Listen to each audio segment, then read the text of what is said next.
Hola, bienvenidos al podcast La Sutileza de la Aceptación, un espacio de contemplación y reflexión con el Dr. Marc Ehrlich. Trataremos temas relevantes a tu vida, a tus relaciones y tu crecimiento espiritual. Cualquier comentario, duda o tema en específico son bienvenidos a través de su página web www.ehrlich.com.mx, por Facebook bajo el nombre de Marc Ehrlich o Instagram como @Dr. Marc Ehrlich. Les deletreo el nombre porque a veces se complica. MarcEhrlich.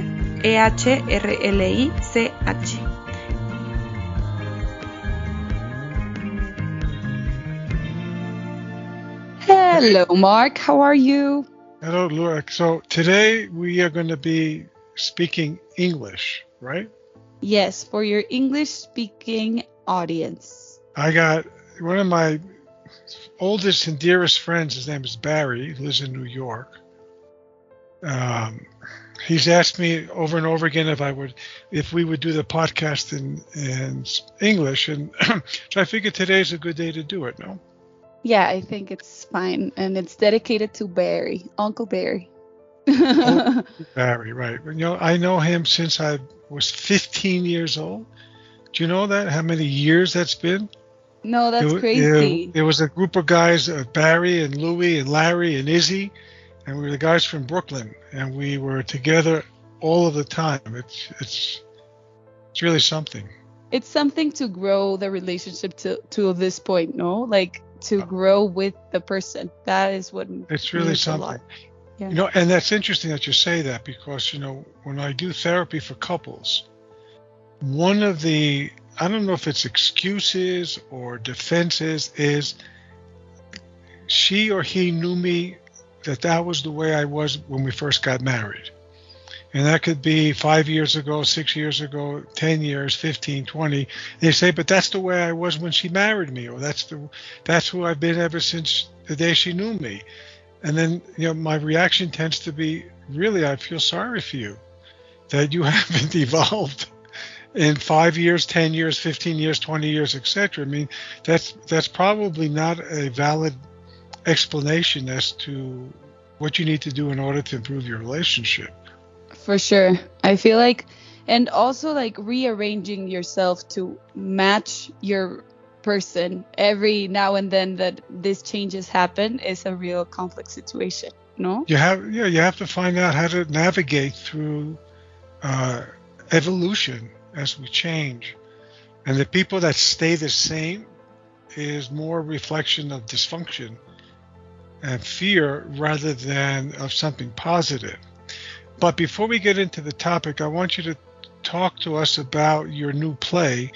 And one of the reasons why we didn't do a podcast last week was because you were really busy with some major changes. So why don't we talk a little bit first about your play, and then I know you've just moved to a new house, so why don't we talk about that for a little bit? Yes. So I premiered a new play called Network. It's in Teatro Insurgentes, which is in Mexico City. And I'm really happy because it's a real, how do I say reto? A challenge. Yeah, a real challenge because it's a bigger theater than what I've ever performed in. So I need to change a lot of like my mimicry in acting has to be a little bigger so that people notice my emotion through the body. But since it's not like the normal way to be in life, you have to tone up everything you feel in your body. So it's like a process that gets constructed in time and in each representation. But wait a minute. Do you mean you have to exaggerate the body movements, the voice projection? What does that mean? I feel like I just have to feel like 10 times more. And my energy has to be 10 times more. It's not like I have to impose my body to do things that I wouldn't do, but it's more like an energetic factor that you just go up 10 times and everything goes up 10 times. Your body reactions and everything. Okay. And how do you feel about how you performed? I feel like I've been doing great. This was my 4th performance and my first weekend, like yesterday. The play is really cool. It talks about how media controls the way we think, the way we feel, and how we are constructed on capitalism. So it's pretty dense. But it's commercial enough to like go through it with a good balance of both, depth and light energy, so you can like enjoy in both ways. I talked about it. That was a movie back when many years ago. I don't remember how many years ago. In the 70s. I remember in the 70s. Yeah. Do you remember the name of the actor that? Let me check. It's really easy. Yeah. Give me a second. I remember at the time it was a controversial movie. Because of the intensity of the acting and because of what happened to the main character over Peter Finch. Peter Finch, right? Yeah. Okay. And Faye Dunaway. So right now you're doing a remake of it that bring it up to our current time, which must be great. And so, I just wanted to let you know that Malou and I and everyone else is getting ready to go. I know you offered us tickets, but we want to pay for them. So we're going to go into Ticketmaster, right? Isn't that? Yes. It's under network. Network. You just type in network, and it'll appear all the dates. We have like a big season. We are playing till January next year. Oh, really? Yeah. Wow. Okay, cool. Because I have a couple of trips coming up, so I'm glad to know that there's going to be time. Wonderful. Okay. And so first of all, congratulations. I'm really happy for you because I know acting is a part of who you are, at least at the level of this world. And you haven't had the opportunity as much as we would like to be able to act that out.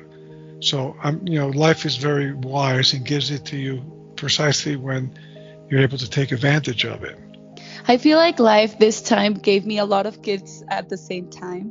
So I'm receiving it with joy, but I'm kind of overwhelmed. Yeah, well, it's hard not to be, isn't it? I mean, you have a lot of things going on right now in your life. You just moved into a new house. Yes. So last week we didn't perform this podcast because I entered school, I premiered the play, and I changed houses. All in the same week. So it was hectic, but we got through it. I have, how do you say, bags on my eyes? Is that the way you say it? Yeah, bags under my eyes. Under my eyes. But I went through it. And we changed houses, and it's been kind of a real movement, inside and out. Okay. I remember when I was in my training, we talked about the house as being a symbol of our consciousness.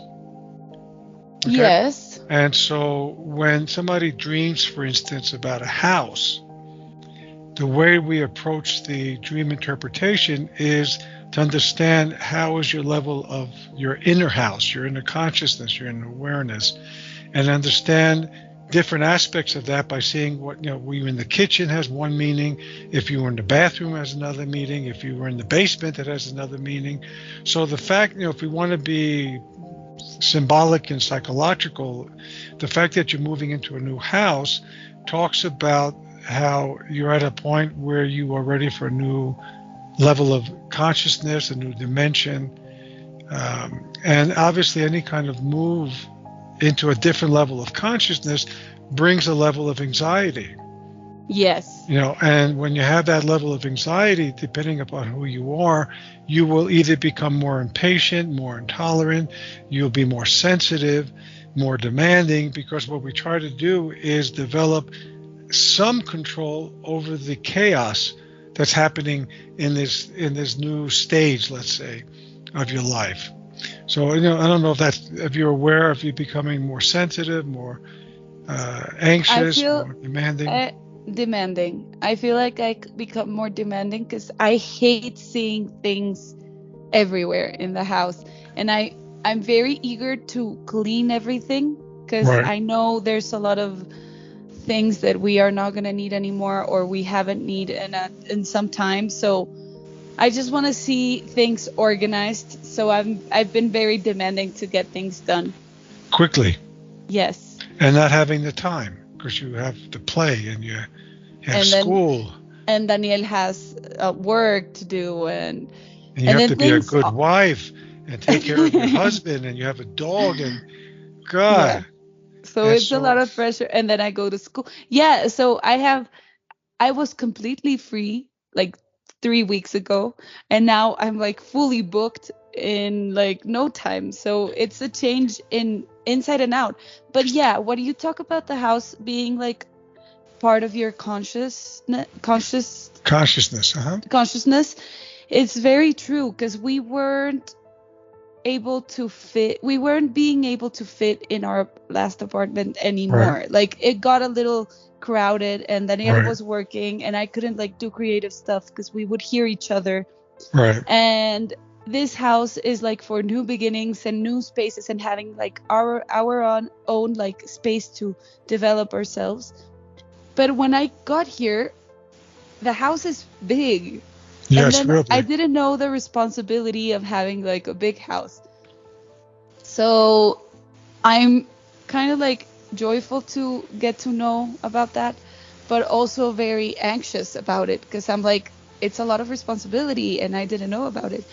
And getting to clean everything up, buy everything, organize everything, it's going to take some weeks. I would have thought that it was going to take us like, I don't know, 2 days, 3 days, but no, it's going to take some weeks. Well, no, it brings up several topics I want to put out there. Yeah. Okay. All right. You talk about coming into a new space, and we could, apply that to starting a new relationship, or when people have kids, and each new stage of the game. When they become, what I found over the years is there's 7 different stages of adolescence in children. The difference between 2 and 3 is enormous, and the difference between 13 and 15 is enormous. So there's always new stages going on in our lives. And for instance, when you've been married, for a certain amount of time, we go into a new stage, new psychological space, and we only have 2 specific reactions to that. One is anxiety, and the other is curiosity. And it's extremely important for us to begin to recognize that those are the only 2 options. You either question yourself, am I going to be able to do this? And am I good enough? And am I wise enough? And am I smart enough? Or you ask yourself, I wonder what it's going to be like to have a house. Or I wonder what it's going to be like to be married. Or I wonder how it's going to feel to finally be a homeowner, or a housewife, or a mother, or a wife, or a husband, or it doesn't really matter. Curiosity, I think we put up a post several months ago regarding curiosity and anxiety. It's really only those 2 choices. And if we could develop the mental habit of being curious about what is it going to be like, I want to be fully aware, or as aware as possible, about what it's going to imply. Let me also share with you when it sort of crystallized for me. I've run marathons, Yes. which is 42.2 kilometers of running, which is, it's kind of imposing before you do it. Yes. And once you actually finish the marathon, it can be done. It's still, still a challenge, as you said. It's still daunting, but you know that you can do it. And one of the things that helped me during the initial training, which I think my first marathon was in 2007, and I can remember very distinctly how I didn't know what it was going to feel like to go to the next level. You run 10 Ks, and you do that for a little bit, and then you run 15, and you do that for a little bit, and you go up to 20, and you have increments. And so once you get accustomed to, let's say, 15 kilometers, and the next stage is 21, nobody knows how it feels between 15 and 21 because you've never done it before. So therefore, either you say, God, it's going to be terrible, and I don't know what's going to hurt, and I'm not going to be able to do it, whiny, or you say to yourself, I wonder what that's going to be like. I wonder what is the experience of moving another 6 kilometers. Where is the pain going to be from? What is it going to feel like? How am I going to feel once I finish it? And the curiosity is the antidote to the anxiety of not knowing. Yeah, I see that. And I am very curious to see what this is going to turn out to. Mm-hmm. But it's a lot of work. Like, I've been physically drained like every day. But I'm really happy about the change. So I'm not saying like that it was a bad idea. It's just a lot of work, and I'm facing it with curiosity and also like a marathon. Like that is just what I said to Daniel. It's endurance. You just have to go through it, even if you don't like it. Yeah. Okay. And so that sooner or later you're going to get through it. Yes. It's funny that what you're saying, because it's not funny because we tend to be on the same wavelength. So what that leads me to focus on, I write a article for the International Women's Club here in Mexico City once a month. And the last article I wrote that will probably be published in October was about the process of my youngest grandson walking. His name is Sebastian, and yes. he has his attitude, and we've been trying for a couple of weeks already to help him, to encourage him to walk. And he didn't feel like it apparently, because he wouldn't let go of our hands, and if we let go, forcibly took his hand away from our hand, he would just plop down on the floor. And one day, I think it was literally last week or 2 weeks ago, he was sitting in my office at the house with my son and his wife, and Sebastian was on the floor playing, and then all of a sudden he just sort of stood up all by himself.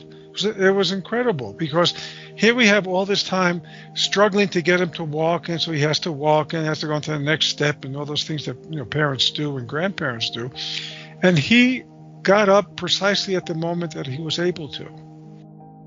And it's so nice. It struck me that we have to find that balance. Like, so for instance, you're not going to just wait and let things fall into place in your new house, because it's not going to happen.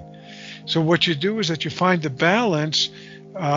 You find the balance between making an effort, not much of an effort, not too much of an effort, but enough of an effort, and at the same time have the patience to let things play itself out as it has to play itself out. The thing is, I've been feeling that maybe I'm having a psychotic break. Not a psychotic break, but what's the maniac? Since I'm studying psychology, I just knew about maniac episodes. And you get energy, and then you think you don't have to sleep, and you just want to do stuff. That's how I feel. So now I'm like, is this sane? Okay, let me just make one correction. You and I have talked about over and over again. First is I think, I feel, I act. Yes. And so right now what you said, you put the word I feel, right? Yeah. When you think. Now, say the same thing, but take away the word feeling and put it in thinking. Okay. I'm thinking that I may be having a maniac episode. Good. Okay, good. All right. I think I might be having a manic episode.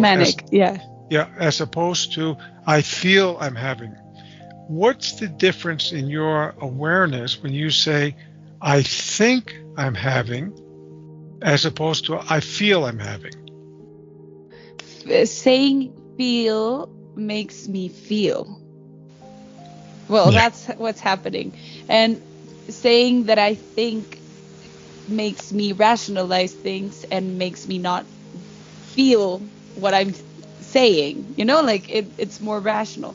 Okay, when you say, I think I'm having a manic episode, and I feel anxious about it, Yeah. which is what really happens. You know, I think I'm manicky, and I feel very anxious. You give yourself the opportunity to say, wait a second, if I'm anxious because of what I'm thinking, well, then maybe what I need to do is be a little bit more patient with myself, because, you know, if I'm having a truly manic episode, it's going to take a while for it to really be one, as opposed to thinking that it's one. All right? No, say that again. I will. If it really was a manic episode, you know, psychiatric manic episode, Yeah. obviously it's not, because people who have a true psychiatric manic episode are not aware of that. So the very fact that you are, you know, you're not sure means that it's not. But let's assume that it's the beginning of it. You know, it's obviously not that, because you're not manic depressive. But if you say, I think this is manicky, well, you know, it just happened to both of us. You know, it's you know, we're recording this September 19th. It was just a few minutes ago when, you know, we had a slight earthquake. Yes. Right? What was it, about 1:05 p.m. today? Yeah. And I was standing up, and I started feeling something, but I didn't know if I was dizzy or there was a earthquake. You know, September 19th, you know, we have a long history here in Mexico with September 19th earthquakes. It's crazy that it's happened 3 times in the same date. Like, yeah, it's really what? something. Yeah. That's really something we could speculate about that, but I would like to speak to a geophysicist first to see, you know, what's the conditions, and who knows. But that's if we're manifesting this. Yeah, that's a different topic. So before we make any kind of conclusions, we need to take the time to see how something evolves. Mm-hmm. You know, and you and I were talking about it, you know, before we started recording, and you say, wait a second, what is this? It's that curiosity that we need all the time. You know, what is this? Is my wife really criticizing me, or am I being just too sensitive? Yeah, we don't know. We have to ask the question. So when you say, I think I'm really manicky, and as a result, I'm feeling anxious, and then I get frightened because I might be manicky, you give yourself the opportunity to question your own perceptions. And Mm-hmm. that's what's so important, and something that we tend not to do enough, to sort of wait before we act upon the feeling which comes up as a consequence of the interpretation we're making about things. So you're saying, you know, I'm feeling really anxious. Okay, where does that anxiety come from? Because, you know, I think I got to get this done right away. I need to get things in order. Everything is impatience. Like, Yeah. I want things to be in order now. And why do you want that? Because I want peace of mind, and seeing boxes doesn't give me peace of mind. Yeah. So what you're saying then is, part of your psychological peace of mind is having things in order, which, when you can accomplish that, that's great. But simultaneously, it sets you up for suffering, because we can't always have things in order. So Yes. how would it be if you really believed, and this is not just lip service, if you really truly believed that I would like things in order, but when they're not, that's okay too? Yeah. But that's not going to happen right now, because your psychology right now is focused in, I got to get this done, and I can't stand chaos. Hates chaos. So what do? You become a little bit neurotic. You make your husband a little bit neurotic, unless he shares the same stuff as you do. He shares the same thing, but in a more operational way. Like, call this, have ready this, go and look at the laundry, like have the laundry ready, like more operational stuff. I'm more like, the small gadgets have to be in their places, which is more work. I get it. And so, but It's funny. We just put up a podcast that when perfection is motivated by joy, you already have it, and when perfection is motivated by fear, it will always evade you. True. I Remember like that. I don't think we said that exactly, but it's really cool. But I'll say it again because you should write it again. So I'm going to say it again, that when your perfection, you're having to put the little gadgets away and putting the laundry, the washing machine and drying in its right place and making sure the floors are clean, and all the people that are walking in your house, the workers and the delivery people make your floors dirty, and you're getting more and more anxious because I need order, I need things in place right now. You'll never find that sense of that peace of mind. Stability, yeah. Because it's being motivated by, in certain sense, by fear. If I can't do this, what's going to happen? But if your desire to get things in order is because you really, truly love this place and you love the process, you've already found perfection. You see, and the idea is not to feel bad about yourself because you're not there. It's to recognize that that's what you're striving for. You're striving for the ability to enjoy the process. Now, and few of us can do that. And that was one of the other lessons that I had to train myself to find running marathons. Because if I kept on focusing on the 42.2, it was terrible. It was step-by-step suffering. Okay? And what I had to do was retrain my mind to not focus on the goal, but rather on each step. The process. And say, wow, this is really something. Look at all those people, and wow, what is this like to be running a marathon? That's really weird. And that's exactly, let me share a story that goes really well with this. That's exactly what happened with the director of the play. She's a friend of mine too. And I asked for notes as to what I was doing wrong and how I can get better. And she said, she was very kind of dry in her first way of saying things, but it's because we have a lot of trust and relationship, and so she feels comfortable with me. And so she said, you have to act 10 times more bigger. And I was I felt very emotional because I was doing my best, and I didn't want to hear that. I wanted to hear what I was doing right, and then I know I've been doing things I can do things better, but growing in the way that I've been doing things right. And so I got a little emotional. I had to channel my emotions because I didn't want to be very emotional. And then I asked her, can you tell me what I did right so I can grow in the things that I've done right? And she was she noticed my emotion, and she was you have to be respectful of your process. It's normal. You have to be patient and respectful of your own process. You've never acted in a theater this big, so chill, live through it, and just enjoy the process. And I was okay, that's better. That's a bit that's what I wanted to hear, I felt the first thing she said, it grabbed me in a sort of unexpected way, because I've been out of theater for 2 years now, and it made me really insecure to think that I wasn't an actress anymore, or that I wasn't developing my skills as I was before. But then when she said about the process thing, I was yeah, that's true. So that resembles to how I'm feeling with the house. I'm just very impatient in everything.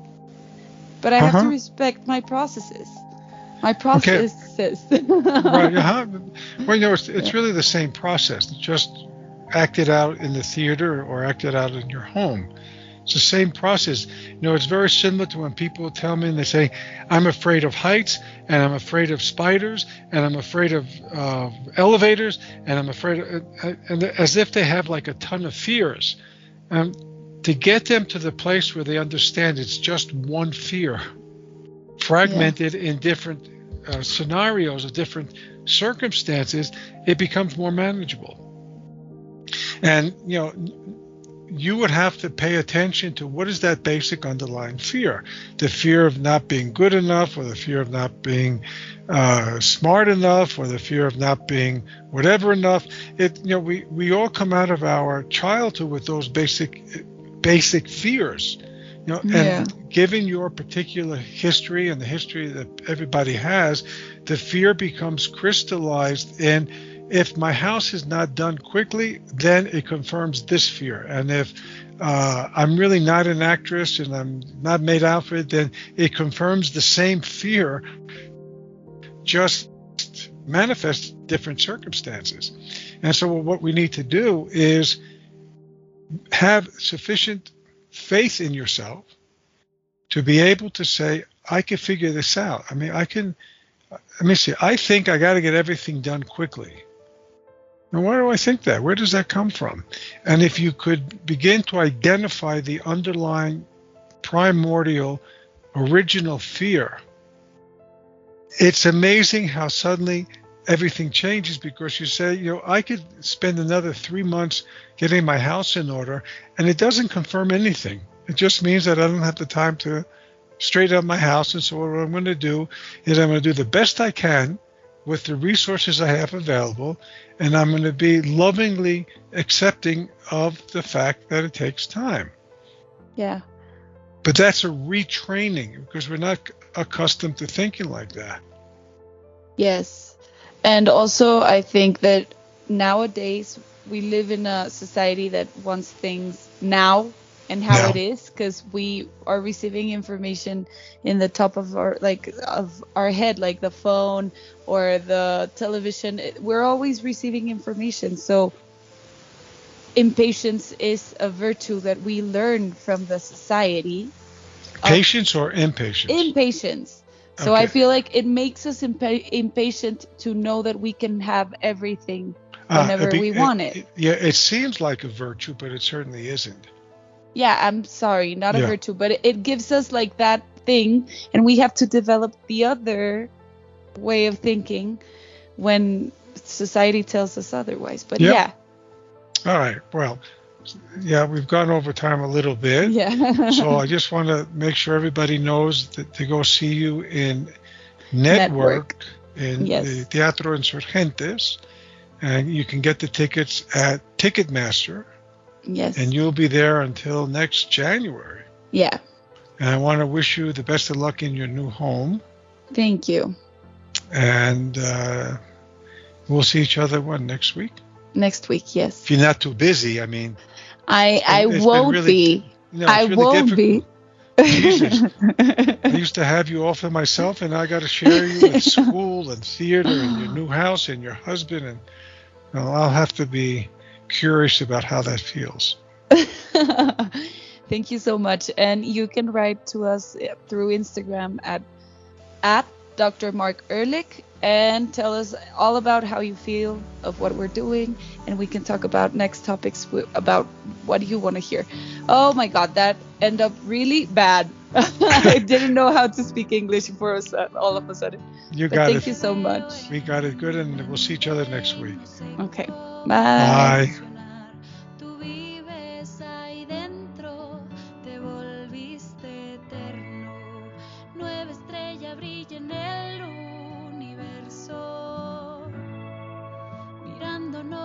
Pensando